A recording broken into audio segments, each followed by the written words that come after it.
El Señor esté con vosotros. Lectura del Santo Evangelio según San Lucas.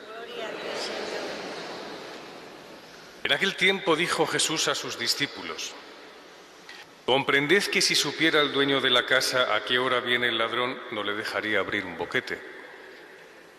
Lo mismo vosotros, estad preparados, porque a la hora que menos penséis viene el Hijo del Hombre». Pedro le preguntó: «Señor, ¿has dicho esta parábola por nosotros o por todos?».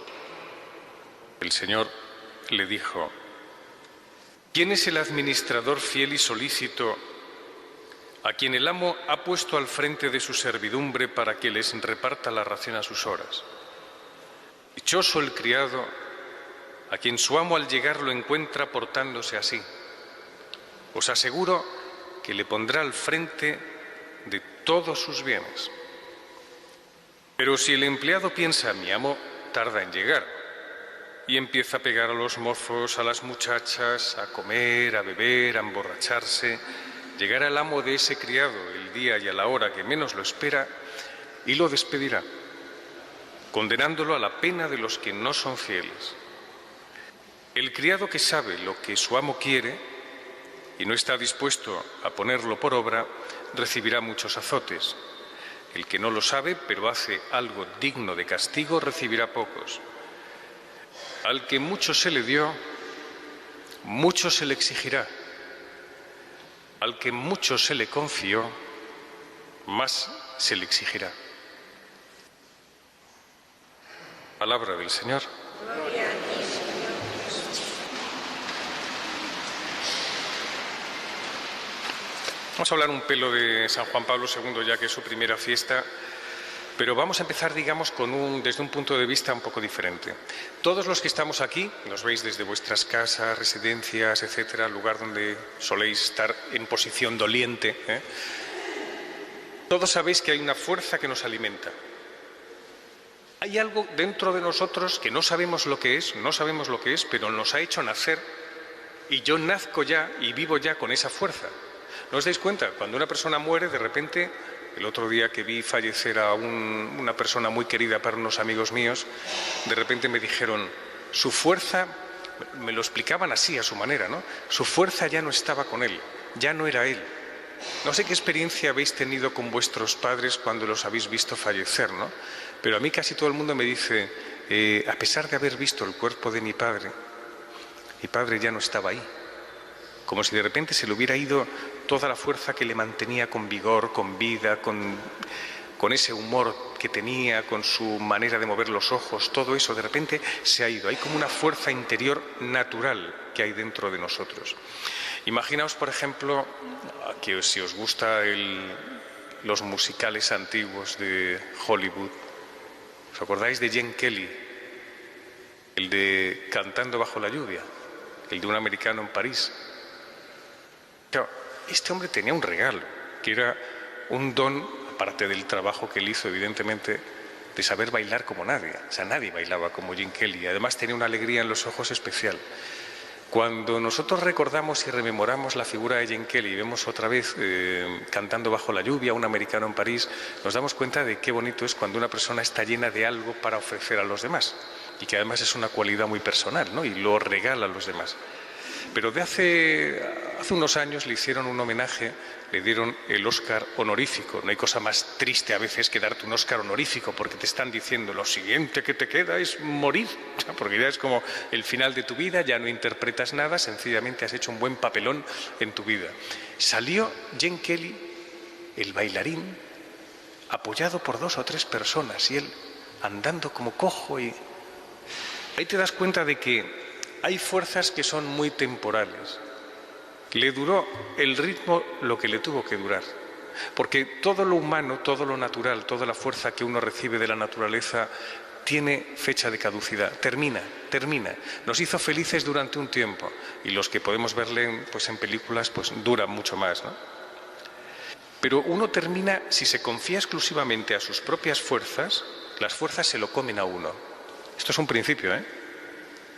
Si tú terminas confiando solo en tus fuerzas, las fuerzas se te comen. ¿Por qué? Porque somos muy débiles y terminamos un poco pachuchos.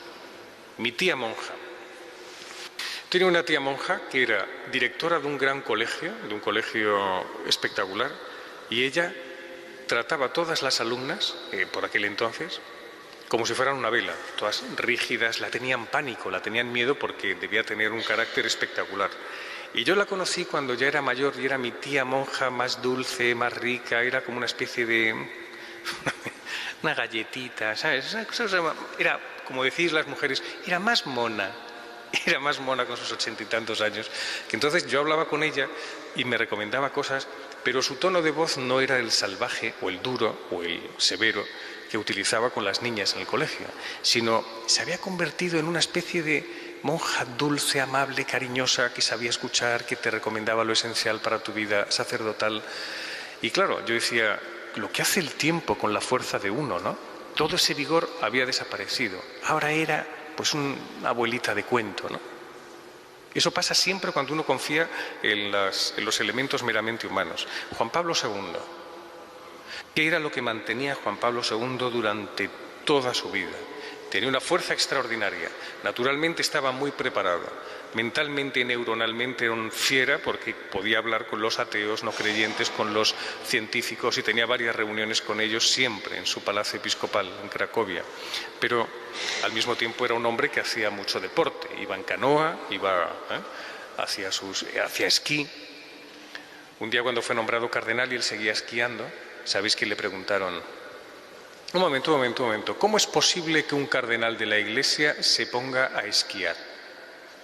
¿Esto usted lo considera que es normal? ¿Sabéis lo que dijo el Papa? Decía, lo que estaría mal es que este cardenal esquiara mal. Son muy buenos, como diciendo, todo lo que uno tiene que hacer en la vida tiene que hacerlo bien, hay que dejarse de tonterías, ¿no? Pues Juan Pablo II, el Señor se mantuvo con él durante toda su vida y él fue su fuerza. Él fue su fuerza permanente. Y esto es lo que los que somos no de su generación, pero de la generación de ser nuestro pastor, nos dábamos cuenta. ¿Por qué? Porque hay un ejemplo que siempre nos ha contado Paloma Gómez Borrero, que a mí ha sido el gran ejemplo que me ha hablado del Papa San Juan Pablo II. Para mí ha sido, de verdad, cuando yo se lo escuché en boca de Paloma, y yo digo, esto me lo tengo que aplicar yo a mi vida.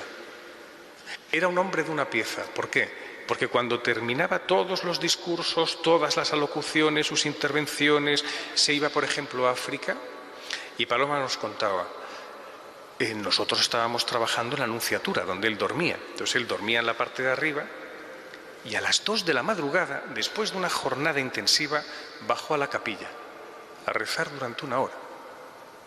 Se puso delante del Señor a rezar 1 hora, él serenamente, tranquilo.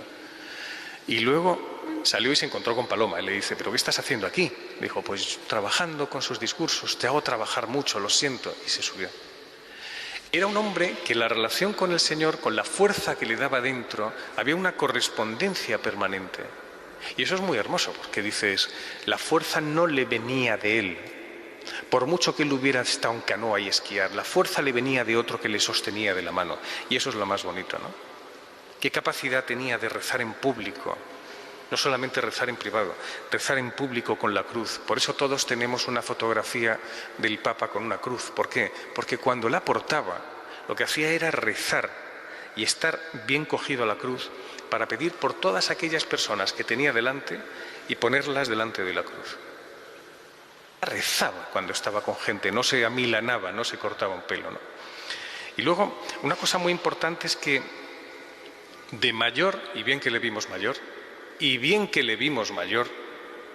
cuando casi se nos caía a pedazos, y cuando iba en su silla de ruedas, que cuando luego vimos a Benedicto XVI correr, decimos, que los papas corren, claro, porque después de haber visto el final de Juan Pablo II pensábamos, Dios mío, todos los papas a partir de ahora van a ser conducidos, ¿no? El Papa seguía con su misma fuerza. Esto a mí me sorprendía también, porque hasta incluso en la última Semana Santa que él vivió delante de la televisión estaba en oración, que es lo que quiso transmitir a los jóvenes de Cuatro Vientos. Yo soy un joven de 83 años porque sigo teniendo dentro al Señor. Como que, y esta es la gran frase de San Juan Pablo II, el Señor se mantuvo dentro de él. Esto es lo esencial. El Señor se mantuvo dentro de él. El otro día leí una frase de un profesor que habíamos tenido nosotros en la Facultad de Teología cuando estudiábamos para el sacerdocio, que me conmovió profundamente, porque tiene mucha razón. Imaginaos un niño que va con sus padres a un parque de atracciones, a un parque temático de estos que ahora hay miles de atracciones, ¿no? Entonces el chaval va con sus padres y si tiene 6 años, 7 años, está perplejo con todo lo que ve. Es una maravilla, ¿no? Papá, mira, Peter Pan, tal. Papá, mamá, mira, Bob Esponja, esto. Entonces él está alucinado y de repente ve como los, no sé cómo se llamarán ahora, lo de los 7 picos y los rulos que hacen y demás, ¿no? Se siente fascinado, los coches de choque, los tal. Pero porque tiene a su padre y a su madre cerca. Imaginaos que ese niño está solo y ha perdido a sus padres. Ese niño de 6, 7 años, todo lo que ve a su alrededor es una amenaza. La cara de un pirata dentro de un envase, ¿eh? De repente cosas que vienen de otra galaxia, disparos, chin, chin, chin, chin. Se vuelve loco, porque no tiene una mano que se aferra y le conduzca y le dé seguridad. Qué distinta es ver la realidad en su profunda naturaleza de la mano de alguien que la entiende, que verlo tú solo. Se convierte esta en amenazadora contra ti. El Papa supo encontrar precisamente en las manos de Dios la fuerza que necesitaba. Yo creo que cuando uno se abre a una fuerza interior profunda y busca a Dios diariamente dentro de una forma clara, apasionadamente, esa fuerza se termina convirtiendo en un enamoramiento del que no podrá sanar ya nunca. Termino repitiendo esta frase. Cuando uno se abre a esa fuerza interior que todos llevamos dentro, que es Dios, que ya es una fuerza sobrenatural, y busca apasionadamente esa fuerza, o sea, busca apasionadamente, de verdad, esa fuerza, no solamente un domingo, tal, no, apasionadamente, como el que busca todos los días tener sus entradas para ir a un partido de fútbol donde se juega el Madrid o el Atleti algo gorda, ¿no? Esa fuerza se termina convirtiendo en un estado de enamoramiento conmigo y ya jamás sanaré. Casi es como una enfermedad de amor que te durará toda la vida.